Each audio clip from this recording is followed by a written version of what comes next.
gonna tell you a secret. Fiction and dreams can come true, powered by the dark energies leaking from beyond. I'm Alan Wake, a writer, a creator. Something horrible is coming. He's called Mr. Scratch. Under these peculiar, exceptional circumstances, any story, any urban legend, any lie can come true.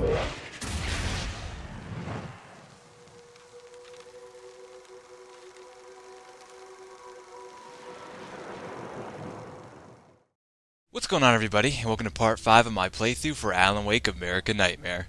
So in the last episode, we came to an observatory. Awesome. And actually it does look pretty cool up here. And in this episode we're going to go explore the observatory. Still can't get over the fact that we picked the lamest car we possibly could. How far back can we go, out of curiosity? Is the narrator going to stop us? I figured he'd be like, Alan didn't want to go down. And Alan was like, I don't want to go down. I have no free will. Whoa. Oh, okay, I thought it was getting dark for a second. I think it is, but... Oh, we can't. Nope, invisible wall. Invisible wall. Can't go any further. Can we jump into the invisible wall? Just out of curiosity? Did he just turn around? Like... Yeah, let's wall climb that invisible wall. I thought that would have been cool if they had like the narrator say something like, Alan didn't want to go back down the ramp because Alan followed directions. Unlock. Can we do that? Oh, wow. Did we have the key? Oh yeah, we did have the key, didn't we? Never mind. I was going to say, that was amazing of us. Yes, pick up stuff. You can't tell me not to pick stuff up. Stuff is here to be picked up. Oh man. It says we can't carry it now, we're going to need it later. Why do lights keep doing that? Welcome back, listeners. As you know, I'm Eddie Rodman, and I'm still talking to old gods of Asgard, who are doing their big comeback tour. How's that been going for you? Odin? Splendid! I'm having the time of my life. You know, I didn't realize how much I'd missed that. And what about you, Thor? It's okay, you know. Well, this must bring back a lot of memories. Oh, yeah. It's wonderful to be back on stage. If it wasn't for my knee, I'd feel like a young man again. Well, speaking of that, I hate to keep harping on this age thing, but I gotta tell you, I've heard your new songs, guys, and you sound really good. Thank you. And this may be a touchy subject, but to be blunt, you really don't sound, well, old. I mean the difference between your speaking voice and your singing voice, it's pretty striking. What the hell are you talking about? You saying it's not us singing on that record? What?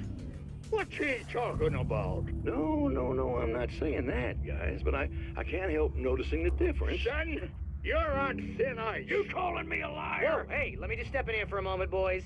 Yeah, Eddie, they do sound different, but believe me, we're not talking Milli Vanilli here. These guys are the real deal. Why don't you come to the gig tomorrow night and see for yourself? Once they get on that stage, boom, things get real. Really? Believe me, they play like they're possessed. It's almost like magic. Look, you see my boys play, you see the old gods for real.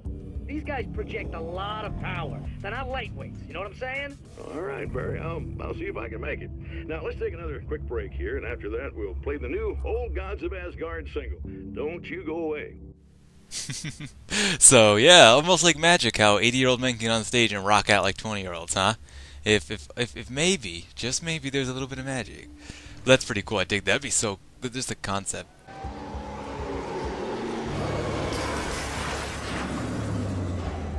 Oh, that is not good. You know what that kind of reminds me of? I know this is going to totally nerd some people out, but if you've ever seen like the Harry Potter movies, like when the Death Eaters like evaporate and they like leave black trails of smoke where they're going, that's kind of what it looks like almost, the darkness when it moves. I know. Nerding out here, but that's alright. Someone's bound to agree with me. Like one person's going to be like, you're an idiot, and one person's going to be like, hey, yeah, I totally agree with you, man. But no, I like those little trails, how we're like following the radio talk show as we go through the game. I like it. I hope we keep finding those as we go.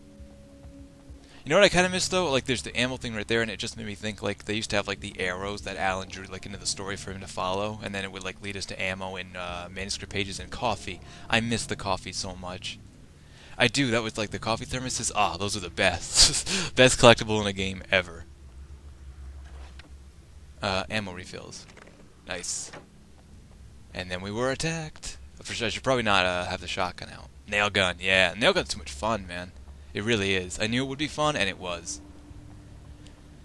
So, I could be following the objective tracker, or probably going the wrong way. Just probably.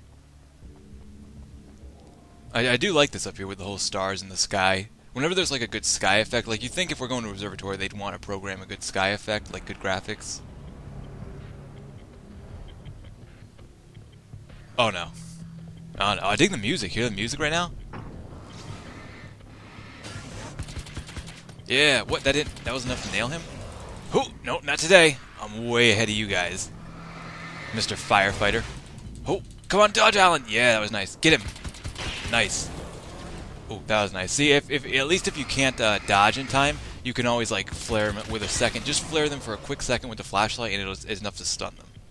So it's a good alternative to dodging. A good offense is that I don't need to worry about defense. That's how that saying goes, right?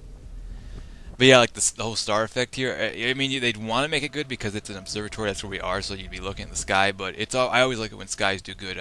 Games do good skies effects. Skies effects. Yeah, my English is solid. Third year else. I've carried a flashlight and a gun for so long that I feel naked without either. It's all too often that I need them. The darkness protects the taken. Shadows crawl over their forms like living things, protecting them from harm. Blows that would injure or kill a human outright mean nothing to them as long as the darkness persists. But light makes them vulnerable. Light burns the shadows away. The darkness that drives them is still in them, but now they're vulnerable. Flashlight and gun. Sometimes it feels they're all I have left. Damn. So it's kind of cool if you didn't play the first Alan Wake and get the whole rundown. And you're kind of playing the game, you know, maybe you're just playing it, picked up, you never played Alan Wake 1 before, and you're just playing the game, you're like, okay, I gotta do the light, and then I can shoot them, that makes sense. But this is like giving you more of a background story to how everything works and why. You should never stop asking why. I will never ever stop asking why, as long as I still live. Even if it's like, just stupid things. Even going through life right now, like, I don't share, you know, I tell stories and stuff plenty of the time, you know, but I don't share super personal information because I feel like I just like to keep that out and separate. And I'm just not the biggest open person. I'm fairly open. I'm a fairly open person, but I'm not super open, you know what I mean? I'm not doors wide open. But just going through life from where I am right now, there's things that keep coming up, like things you'll run into in life. If you're younger than me, you'll find them eventually. If you're older than me, you'll probably already run into them. And you know, I still question why. Like, why do we do things that way? Why does it work this way? And I'll never stop questioning that. If you do, you give up your not innocence, but like almost your childhoodishness. You know what I mean? Unlock combat shotgun. 40 manuscript pages. What the fuck? Okay, we've got like what, 10? Yeah, I didn't think so. Can we check that real quick? Wait, no, we have more than one. We at least have like 5. I guess it's different for all the areas. I didn't collect all the manuscript pages in Area 1, which, you know, I apologize if I don't collect them all. I don't know how this game works, if I can go back to areas or not, because it looks like I can't, but it's like a chapter kind of based game where you reload the chapter. I'm not going to be doing that. This is just a straight playthrough. It's not 100% run. It never was. Blind playthrough and all that. Oh, man. I want to carry some of this stuff. What do we got here? Carbine rifle with a shotgun. I like the shotgun better myself. And you know, this whole lighthouse area reminds me of the power plant area in the first Alan Wake, and that was one of the coolest areas. Enter the main observatory. Checkpoint reached.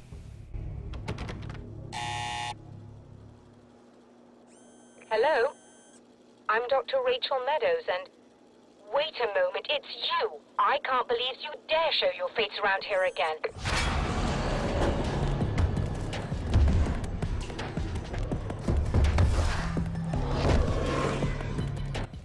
Oh no. Oh no, you gotta let me in, lady. I don't know what I did to you, but I'm sorry. I'm sorry. Let me in. Let me in. Oh god, insert battery. I like how it just says that, you know what I mean? It's not like reload flashlight, it's insert battery. Something about that is just more sexually comical. Because okay, a lot of people watching my stuff would probably think I have a very, very dirty mind. And I will not disagree with you. I kind of do, but I'm not like a perv or anything, believe me. I have the humor of like a 6-year-old. It wasn't me. I just look like him. Are you serious? That's what you're going with? Please! I'm trying to stop him. You saw those shadow things trying to kill me, right? I bet he got along with them just fine. Yes. Yes, he did. All right. Come on in. Thank you. Gee, see? Just a little common courtesy. Just being for real.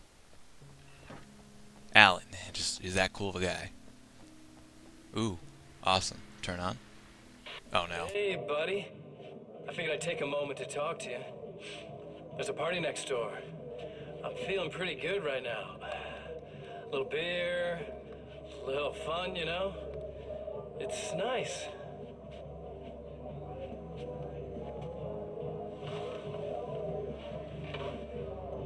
Listen, this whole thing between us, it's a little weird for me too, you know? I mean, we don't just look the same, there's a lot we share. I mean, up here, I know you, right? So I was thinking maybe we could...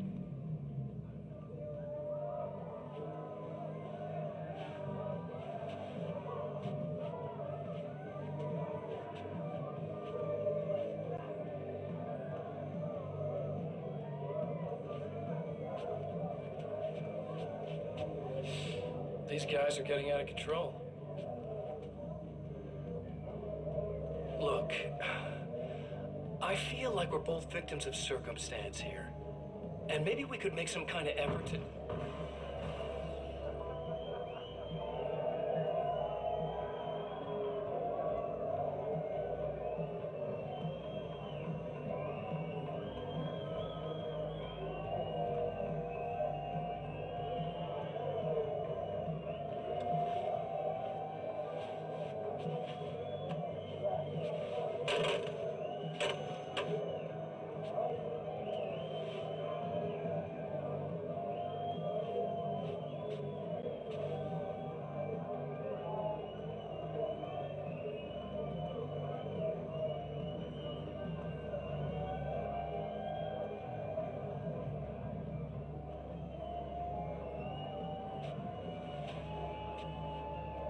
Never mind.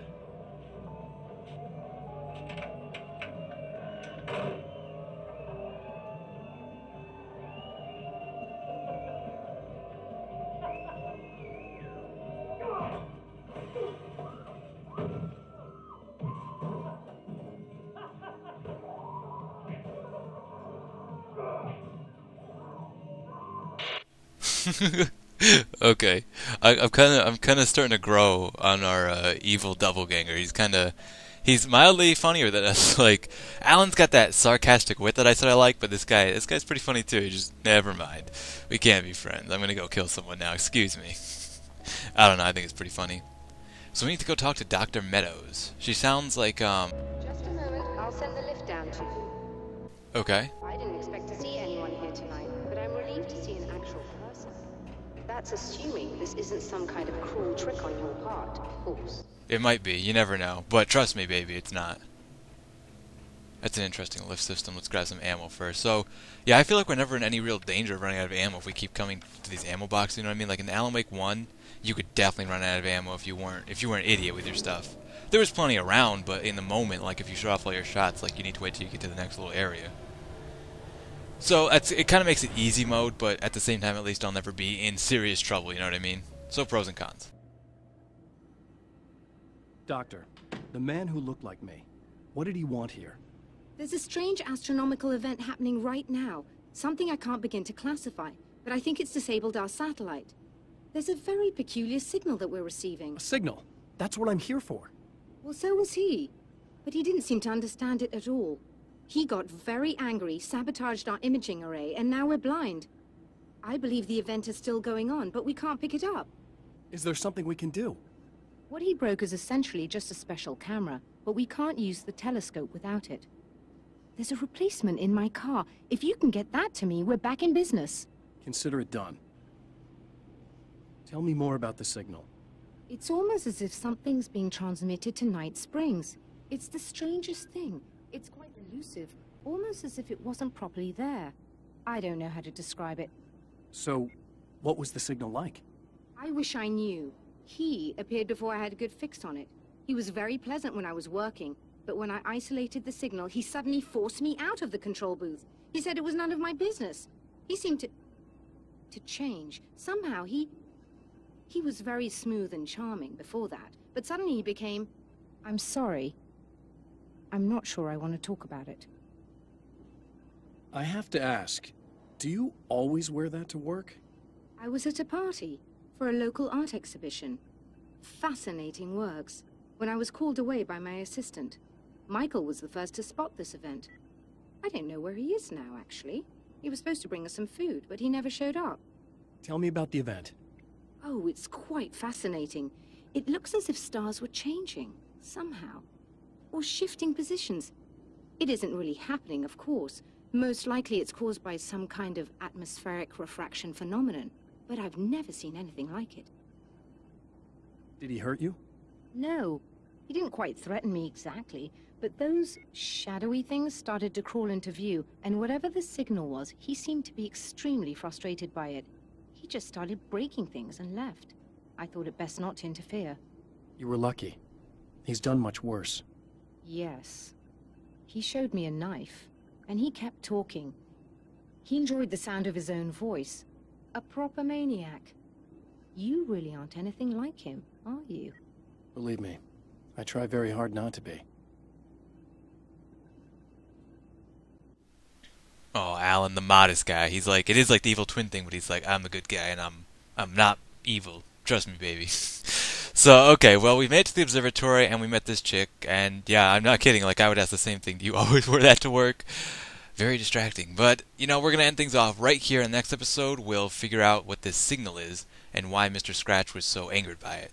So until then, I thank you guys for watching, and I'll catch you later.